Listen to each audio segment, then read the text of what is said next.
उर्दू के मशहूर शायर मुज़फ़्फ़र इस्लाम रज़्वी का एक शेर है कि ये जब भी देखा है तारीख़ की नज़रों ने, लम्हों ने ख़ता की थी सदियों ने सज़ा पाई।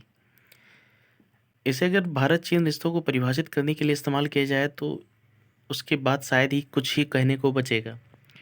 1951 में भारत ने जिस तरह से आँख मूंद कर चीन को तिब्बत पर आराम से कब्ज़ा करने दिया, उसके बाद पिछले 70 वर्षों में एक भी दिन नहीं बीता जब भारत ने इस गलती की सज़ा न भुगती हो।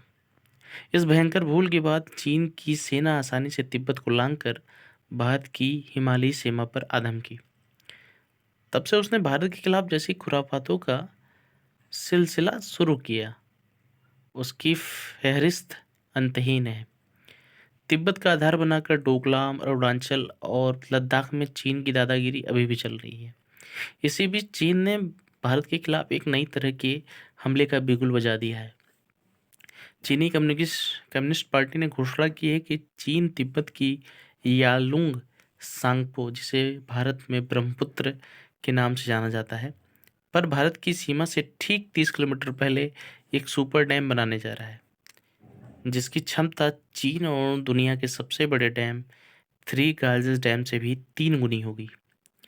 इस पर संभावित खर्च का अनुमान इस बात से लगाया जा सकता है कि 2006 में निर्मित थ्री गार्जेस डैम की बिजली क्षमता 22.5 गीगावाट थी और इस पर 31.7 अरब डॉलर, लगभग 2300 अरब रुपए खर्च हुए थे।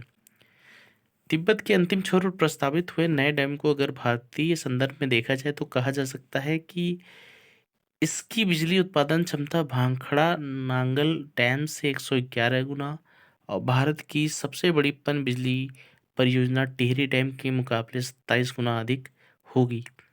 यानी यह चीनी परियोजना भारत की सबसे बड़ी 5 पन बिजली परियोजना की कुल क्षमता से भी 9 गुना अधिक है। चीन इस इलाके में अभी ऐसी 2 और परियोजनाओं के लिए तैयारी कर रहा है। चीन की इस घोषणा ने भारत के लिए बहुत गंभीर चिंताएं पैदा कर दी हैं। इस परियोजना के लिए चीन जितने बड़े पैमाने पर बांध बनाने जा रहा है, वह ब्रह्मपुत्र के बहाव को बहुत प्रभावित करेगा। इसका सीधा असर अरुणाचल प्रदेश और असम की अर्थव्यवस्था और पर्यावरण पर होगा। इसका प्रभाव भारत और बांग्लादेश के राजनीतिक, सामाजिक और आर्थिक संबंधों पर भी पड़ेगा, क्योंकि ये नदी भारत के बाद बांग्लादेश से होते हुए बंगाल की खाड़ी में गिरती है। इस सुपर डैम परियोजना ने भारत के लिए इस सबसे कहीं ज़्यादा एक बड़ा जोखिम और भी बढ़ा दिया है। ये वह यह कि भारत की सीमा के इतने करीब पानी की इतनी विशाल मात्रा को वह भारत के खिलाफ कभी भी एक वाटर बम की तरह इस्तेमाल करके असम और अरुणाचल प्रदेश में भयंकर तबाही मचा सकता है।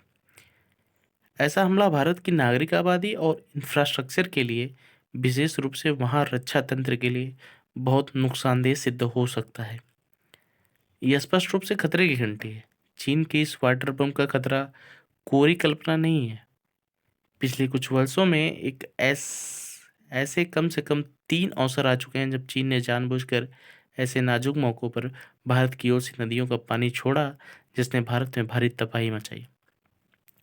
जून 2000 में अरुणाचल के पार तिब्बत क्षेत्र में ब्रह्मपुत्र पर बने एक डैम का हिस्सा अचानक टूट गया, जिसने भारतीय क्षेत्र में घुसकर भारी तबाही मचाई।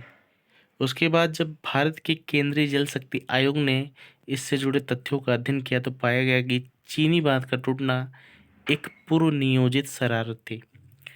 उस घटना के कुछ सप्ताह बाद ही हिमाचल प्रदेश के किन्नौर जिले में भी ठीक ऐसी ही घटना हुई। तिब्बत की ओर से जो पानी अचानक छोड़ा गया, उसकी पहली लहर ने जब भारत में प्रवेश किया तो उसकी ऊंचाई 50 फुट तक थी। उस बाढ़ ने किन्नौर के इलाके में 200 किलोमीटर भीतर तक कहर ढाया। इसी तरह की घटना 2005 की पारीचू नदी से संबंधित है। उस समय बाढ़ के खतरे को देखते हुए भारत सरकार ने चीन से इस पानी के बारे में ताज़ा आंकड़े साझा करने और भारतीय इंजीनियरों की एक टीम को तब तिब्बत में बनी कृत्रिम झील का मुआयना करने की अनुमति मांगी।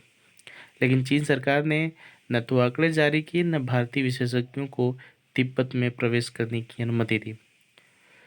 रक्षा विशेषज्ञों की चिंता है कि यदि भारत के साथ युद्ध की हालत में या किसी राजनीतिक विवाद में चीन ने ब्रह्मपुत्र पर बनाए गए बांधों को के पानी को वाटर पंप की तरह इस्तेमाल करने का फैसला किया तो भारत के कई सीमावर्ती क्षेत्रों में जान माल और रक्षा तंत्र के लिए भारी खतरा पैदा हो जाएगा। इसके अलावा चीन एक षड्यंत्रकारी योजना पर काम कर रहा है। वह है इस डैम से पैदा हुई बिजली का इस्तेमाल करके पंपों और नहरों की मदद से ब्रह्मपुत्र के पानी को चीन के दूर वाले इलाकों की ओर मोड़ देना है। इस तरह की कुछ और योजनाओं पर भी चीन पहले से काम कर रहा है, जिनका लक्ष्य वहां से निकलने वाली दूसरी कई नदियों के पानी को अपने उन इलाकों की ओर मोड़ देना है जहां पानी की कमी है। इन योजनाओं को सीधा असर Myanmar, Thailand, Laos, Cambodia, Vietnam समेत 10 देशों पर पड़ेगा। इनमें से अधिकांश देश चीन की इस दादागिरी से परेशान हैं। अब सवाल उठता है कि भारत इन देशों के साथ चीन के खिलाफ संयुक्त मोर्चा बनाने का साहस कब जुटा पाता है।